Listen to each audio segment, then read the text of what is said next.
Indonesia, negara dengan kekayaan tradisi, budaya, dan suku bangsa. Menciptakan kearifan lokal di setiap daerahnya, menjadi keberagaman dan keindahan wajah Ibu Pertiwi. Salah satunya yang ada di Kecamatan Modayak Barat, Kabupaten Bolaang Mongondo Timur, Sulawesi Utara. Indonesia ini emang terkenal banget akan makanan ekstrimnya. Nah ini saya dengan masyarakat Desa Bangunan Wubuk mau mencari salah satu buruan kami, tikus. Kira-kira seperti apa? Ikuti jejak saya, jejak petualang. Kegiatan berburu tikus sawah ini juga merupakan salah satu cara terhadap pengendalian hama yang dilakukan warga desa Bangun Wubuk. Biasanya tikus bersembunyi di lubang-lubang tanah.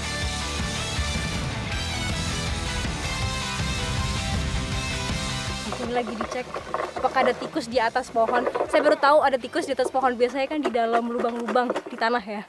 Oke, kita coba lihat. Mungkin dia makan buah ya, Bang? Iya. Ada dua jenis tikus yang diburu di sini, tikus ekor putih dan ekor hitam. Perburuan tikus ekor putih dilakukan malam hari, sedangkan tikus ekor hitam pada siang hari seperti yang sedang kami lakukan saat ini.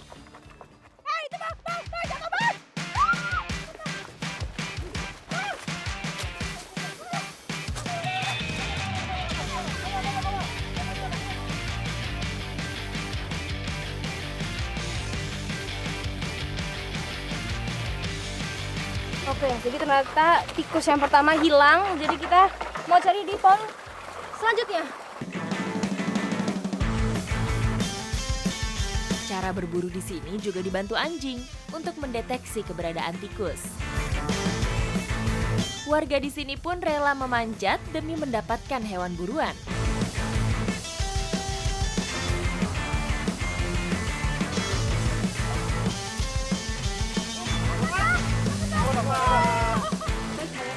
Oh, dapat juga. Tadi dicek dari bawah sama Bang Randy digalah, tapi susah dia nggak loncat-loncat. Jadi Bang Randy mutusin buat naik ke atas dan dapat akhirnya. Ini dia tikusnya. Tikus ekor hitam berbeda dengan tikus yang ada di perkotaan karena habitatnya lebih bersih. Selain itu, tikus ini hanya memakan buah-buahan dan batang padi yang ada di sawah. Kegiatan berburu seperti ini juga bisa sekalian sebagai ajang olahraga, karena kita harus berlarian cepat menangkap si tikusnya.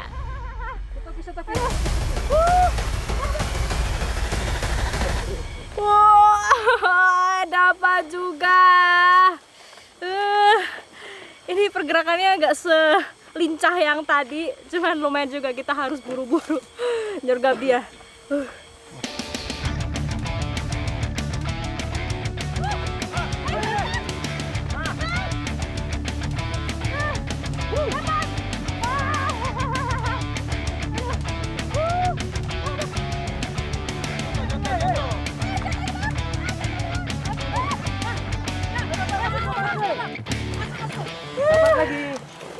Dapat lagi. Tadi dari atas langsung kejepit batu dan dibunuh. Jadi dia langsung mati. Wah, luar biasa. Capek banget. Sepertinya tikus hasil buruan kita sudah lumayan banyak nih. Sekarang mau kita olah menjadi masakan khas yang ada di sini. Ikuti jejak saya, jejak petualang.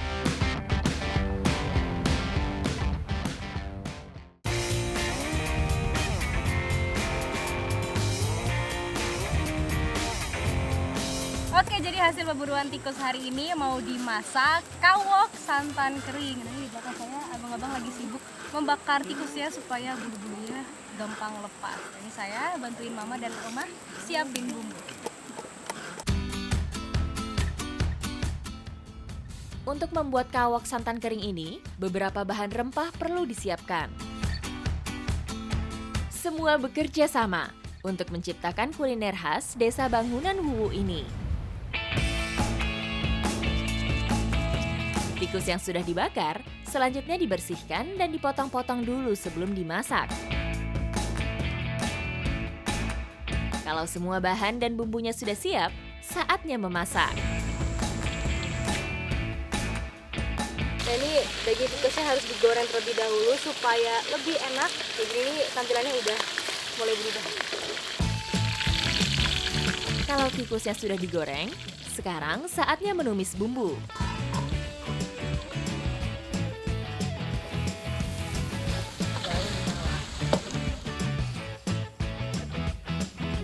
Setelah itu, masukkan potongan tikus yang sudah digoreng tadi. Masak sekitar 15 menit hingga bumbu meresap. Kawok santan kering pun siap dihidangkan. Ayo bang, mari ambil, ayo ibu.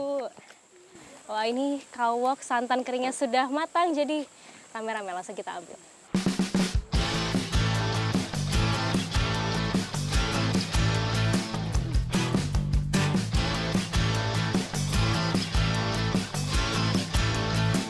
Ini saya amazed banget sama rasanya karena mindset saya ini masih ini tikus, cuman sebenarnya lebih bersih banget daripada tikus biasanya karena habitatnya ini di sawah, di hutan, jadi makanannya sangat bersih. Pas dimakan pun rasanya enak. Walaupun bahannya tak lazim dikonsumsi, namun kuliner khas Minahasa ini memiliki cita rasa yang enak. Oke, ini rasanya dagingnya itu seperti ayam, cuman lebih alot sedikit. Tapi rasanya ini dominan sekali, rasa dari daun kucai, daun bawang, sama santan, jadi ada manis-manisnya.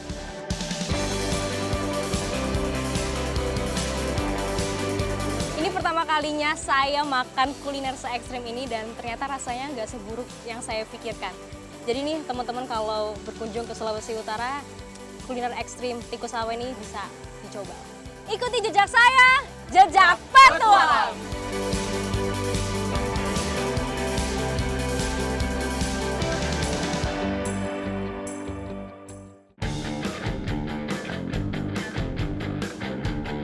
Bentang alam Sulawesi Utara menyimpan berbagai kekayaan. Salah satunya tentu saja potensi lautnya yang masih melimpah. Petualangan saya berlanjut, kali ini udah sampai di salah satu spot snorkeling yang ada di Pantai Patokan. Tapi nggak cuma snorkeling aja, kita mau mencari salah satu hewan laut. Kira-kira apa? Ikuti jejak saya, jejak petualang. Laut Desa Jiko, Kecamatan Naungan, menyimpan potensi bahari yang bisa dimanfaatkan oleh warganya setiap hari. Untuk berburu gurita dengan cara snorkeling seperti ini, juga butuh alat tambahan. Besi ini fungsinya untuk mencongkel gurita yang biasanya bersembunyi di dalam lubang-lubang karang.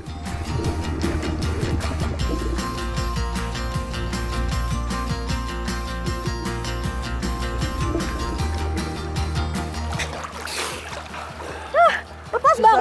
Ya susah sekali. Aduh, tadi bang Maher udah bidik guritanya di dalam lubang tapi nggak bisa diambil karena lubangnya terlalu kecil ya bang. Ya. Aduh, jadi lepas deh. Memang tidak mudah ya menangkap gurita. Butuh keahlian dan pastinya kesabaran nih. Apalagi sambil menahan napas di dalam air, pastinya bukan hal yang mudah. Udah terlihat bang? Udah terlihat bang? Dia di mana? Di antara karang-karang kah? Itu di lubang. Oh, di lubang itu. Bang Derli udah melihat guritanya di dalam lubang. Coba, langsung lari.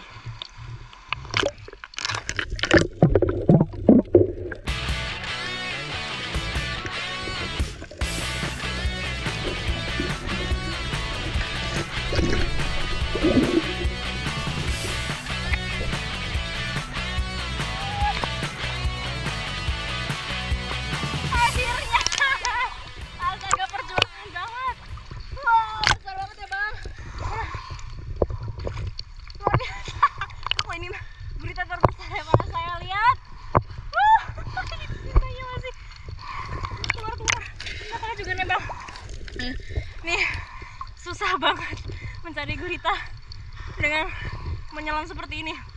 Jadi di daratan aja tuh udah susah, lagi ini kita harus ambil nafas berkali-kali dan bergantian juga tadi kita bertiga untuk ngambilnya. Setelah 5 menit dapat juga. Mantap banget. Gurita merupakan hewan moluska dari kelas Cephalopoda. Habitat utama hewan ini adalah di perairan yang masih memiliki terumbu karang. Hewan nokturnal ini hidup dengan cara menempel dan bergerak di bagian dasar perairan.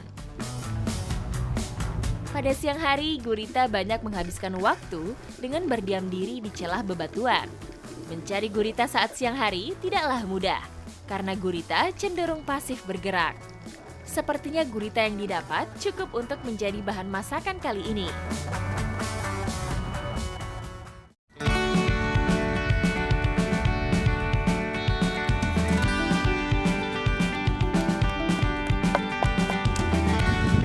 Nah, gurita hasil tangkapan hari ini mau kami masak rica. Tapi sebelum diolah, gurita harus direbus dahulu supaya lebih empuk.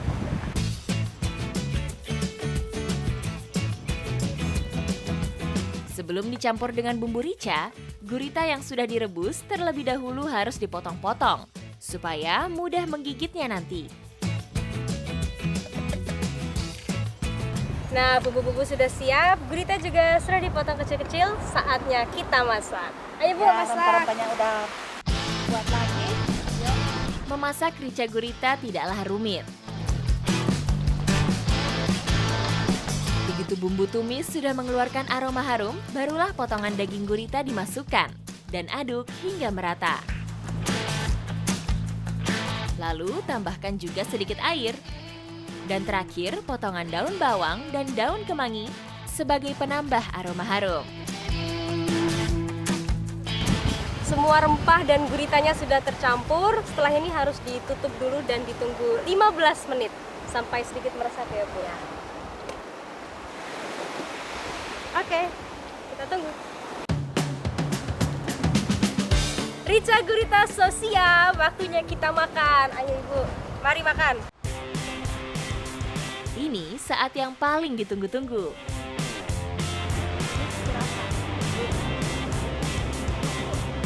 Menyantap rica gurita yang bahannya kita cari sendiri.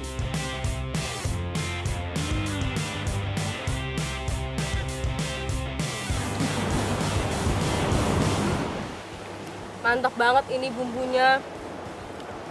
Yang pasti dominan pedas karena rica. Tapi di aftertaste-nya itu sangat kerasa sekali, wangi cengkeh, lengkuas, sama biji pala itu enak banget. Apalagi ini guritanya benar-benar dimasak dengan sempurna, jadi empuk banget. Mantap, enak banget Ibu.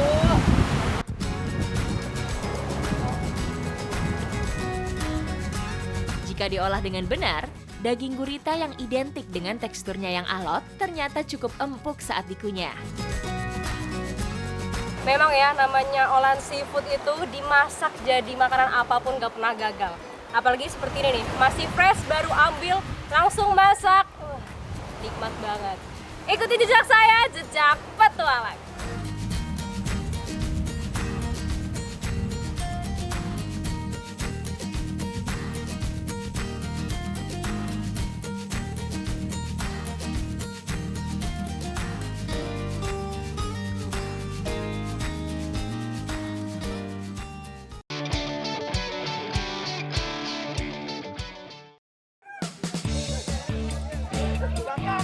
Petualangan saya di Kabupaten Bolaang Mongondo Timur masih berlanjut. Berada di pusat kota kabupaten, tepatnya di Kecamatan Tutuyan, rasa gotong royong warganya masih kental terasa.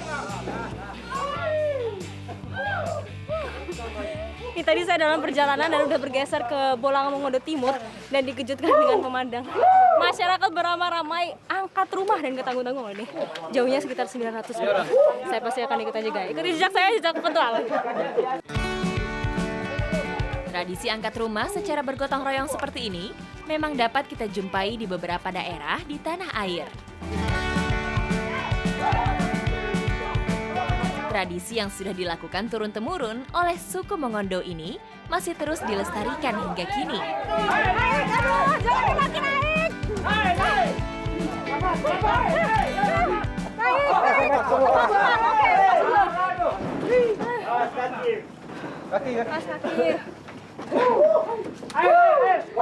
Capek banget, jadi kita jalannya tuh pendek-pendek banget, mungkin 20-30 meter, terus berhenti dulu, apalagi di depan ini agak naik, jadi kita harus atur strategi juga. Konsep pindah rumah seperti ini memang cukup berbeda dengan pindah rumah yang biasanya. Kita harus benar-benar mengangkat rumahnya untuk dipindahkan ke lokasi baru yang akan ditempati. Jarak tempuh pindahan rumah kali ini lumayan jauh. Butuh kekuatan ekstra dan kerja sama warga untuk mengangkat rumahnya. Acara seperti ini bisa melibatkan hingga puluhan orang untuk mengangkat satu rumah ini. Ayo semangat bapak-bapak! Ini kalikunya angkat rumah. Nggak cuma capek, harus atur nafas, atur strategi. Ini ada kabel yang sedikit menghalangi, jadi kita harus atur dulu. Masyarakat setempat biasanya menyebut tradisi gotong royong seperti ini dengan sebutan momosat. Berasal dari bahasa Mengondo Dalam. Tradisi angkat rumah ini hanya dilakukan untuk rumah panggung atau rumah berbahan kayu. Sebelum diangkat, terlebih dahulu isi rumah harus dikeluarkan. Dan sisi bangunan juga harus dicopot sehingga hanya menyisakan atap dan rangkanya saja. Oke, kita udah sampai di titik peletakan rumahnya. Cuman masih cari arah yang tepat dulu nih untuk bagian depannya mana. Siapa sama-sama. Setelah sampai pada lokasi pindah rumah, biasanya dilakukan doa dan makan bersama. Tujuannya agar rumah yang dipindahkan dapat diberi keberkahan. Setelah ini, akan dilanjutkan untuk mengangkat rumah kedua.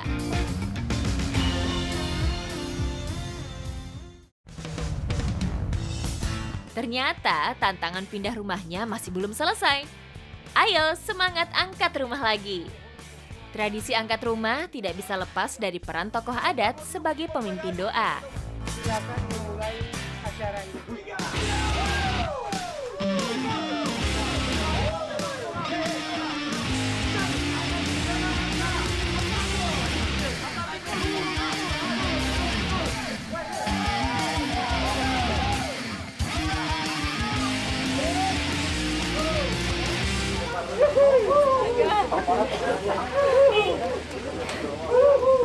Ini rumah kedua yang kami angkat dan saya benar-benar nyoba dari titik awal. Luar biasa loh. Kalau bisa dilihat diameternya tuh lebih besar daripada yang tadi. Dan nyoba di tengah-tengah itu pas banget. Bebannya lebih berat. Luar biasa. Ketika mengangkat rumah, ada satu orang yang bertugas memimpin aba-aba agar ketika mengangkat bisa seirama. Teriknya cuaca juga menjadi tantangan. Cukup melelahkan, namun tidak mematahkan semangat kami untuk terus mengangkat rumah hingga tiba di lokasi pindah rumah.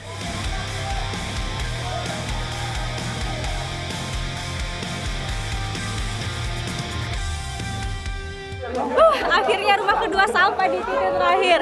Dan saya kagum banget loh sama masyarakat Desa Tutuyan ini. Karena selain masih menjaga tradisi yang telah ada, mereka tuh semangat dan gotong royongnya sangat keren sekali. Ikuti jejak saya, jejak petualang.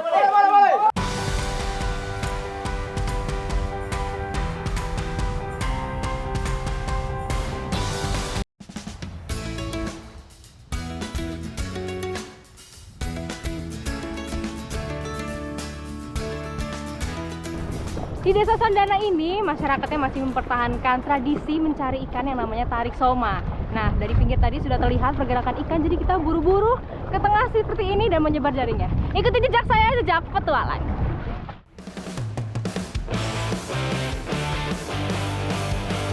Tarik soma atau tarik jaring merupakan tradisi warisan masyarakat nelayan pesisir Bolaang Mengondo yang masih bertahan hingga sekarang.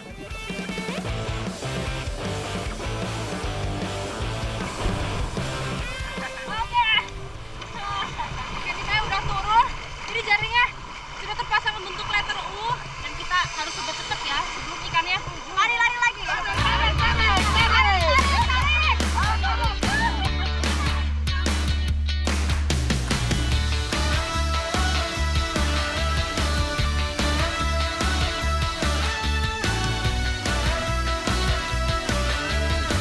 soma dilakukan semua lapisan masyarakat, mulai dari bapak-bapak hingga ibu-ibu. Bahkan tidak jarang anak-anak ikut terlibat. Dapat satu. Jadi begitu kelihatan ikannya harus cepat-cepat diambil. Kan dia nyari-nyari lubang. Kumpulkan ya. Tarik soma ini sangat mengandalkan kerjasama antar warganya. Karena setelah jaring ditebar, kekompakan dalam menarik jaring menjadi kunci ikan berhasil dijaring atau tidak.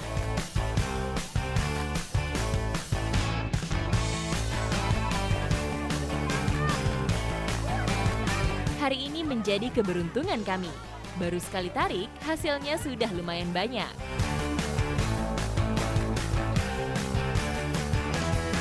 Mencoba keberuntungan kedua, kami akan kembali menyebar jaring. Sebelum itu, jaring harus dilipat terlebih dulu, kemudian dinaikkan ke atas katingting, lalu diturunkan dan ditebarkan.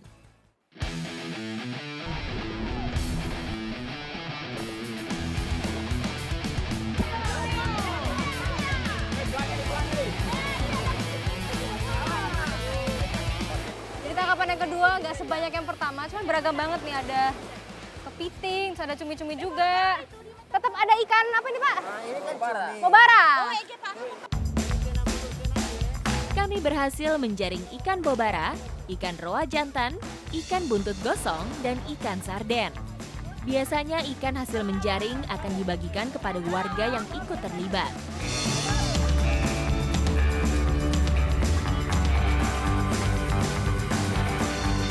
Kali ini, sebagian ikan ini akan kami olah menjadi sajian khas warga pesisir Bolaang, Mongondo Selatan. Ibu, ini ikannya. Oke, bersihkan dulu ya Bu. Ini nih hasil tangkapan hari ini, beragam sekali, tapi yang mau kita olah adalah ikan sumolong dan ikan mobara. Kita mau masak balarica. Memasak balarica, bahan yang dibutuhkan adalah bumbu biasa dan kacang tanah goreng. Semua bumbu dihaluskan, kecuali tomat dan daun bawang dipotong-potong. Sambil saya menyiapkan bumbu, ibu-ibu yang lain sudah siap dengan perannya masing-masing. Nah ini bumbu sudah siap, ikannya juga sudah dibersihkan, jadi setelah ini kita bisa langsung masak. Kali ini kami akan membuat dua jenis balarica, yaitu balarica goreng dan balarica bakar. Untuk balarica bakar, ikan harus dilumuri dengan bumbu terlebih dulu sebelum dipanggang. Sementara yang digoreng, ikan matang dicampur tumis bumbu dan potongan daun bawang serta tomat. Ikan goreng bumbu balarica sudah siap santap. Ini kita tinggal tunggu ikan bakarnya aja. Ibu, ikan bakar sudah siap? Ya, sedikit lagi. Oke.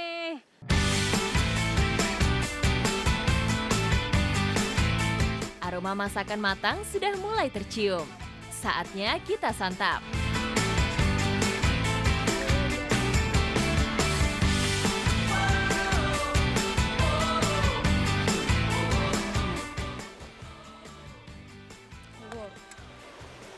Ikan gorengnya ini mantep banget. Kayak pakai sambal goreng gitu. Padahal nggak meresap sampai ke dalam gitu, nggak masuk sampai ke dalam, tapi rasanya bener-bener tercampur semua. Wah, rasa ikan bakar balaricanya pun gak kalah enaknya. Rasanya juga agak berbeda, karena lebih kental rasa bumbu kacang yang dihaluskan tadi. Gak cuma enak, sajian kuliner Nusantara satu ini pun kaya akan kandungan nutrisi. Salah satunya protein yang bermanfaat untuk pembentukan antibodi dan juga dapat memperbaiki jaringan tubuh yang rusak. Ikuti jejak saya, jejak petualang.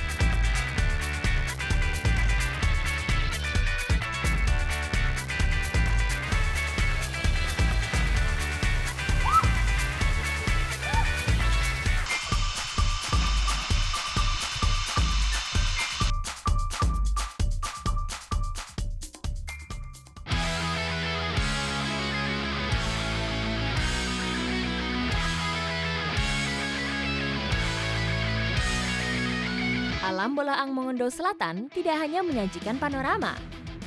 Di balik keindahannya juga menawarkan tantangan. Salah satunya, air terjun Soguo. Lokasi air terjun Soguo terletak di Desa Salongo Timur, Kecamatan Bolaang Uki. Nah ini saya sama Bang Dede sudah berada di salah satu air terjun namanya air terjun Soguo. Nah kita mau menaklukkan air terjun ini dengan teknik rappelling. Lumayan memacu adrenalin nih karena terlihat vertikal sekali. Ikuti jejak saya, jejak petualang.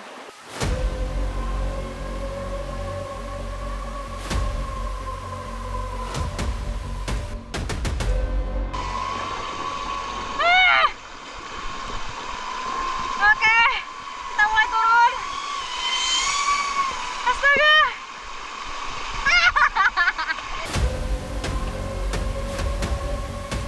Meski memiliki ketinggian hanya 12 meter, namun berada di atasnya sungguh berbeda. Melihat ke bawah, rasanya tinggi sekali. Oke, pijakan harus tepat. Aman Bang? Aman. Astaga, vertikal banget. Makin lihat ke bawah, makin takut.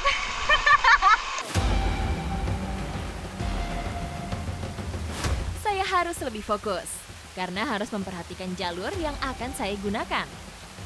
Selain itu juga, jalur yang cukup licin membuat rappelling kali ini sungguh menantang. Rappelling atau turun tebing merupakan salah satu bagian dari single rope technique.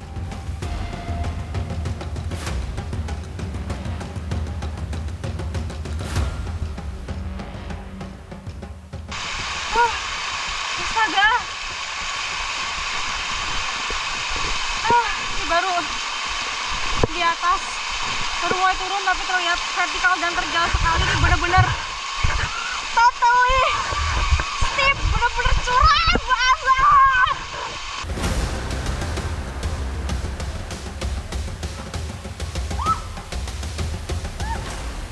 Sempat terpleset karena di sini jalurnya licin banget, lumut.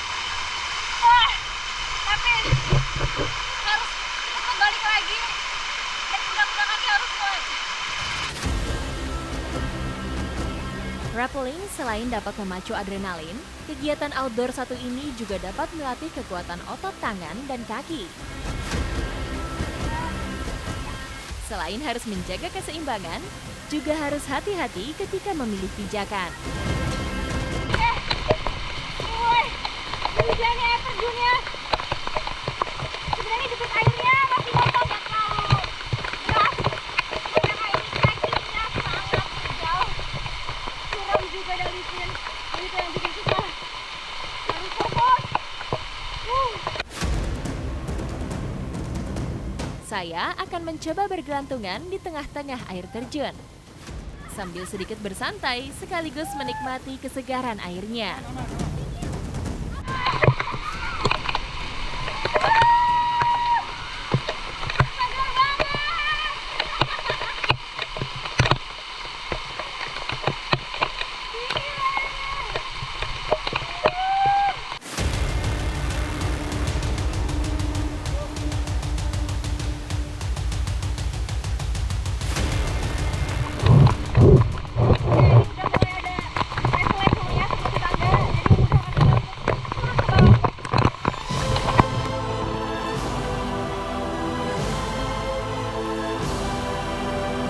Akhirnya kami sampai di bawah.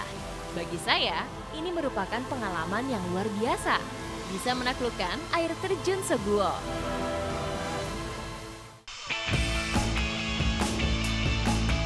Biar semakin puas, saya mau melengkapi penjelajahan di air terjun Soguo dengan berenang.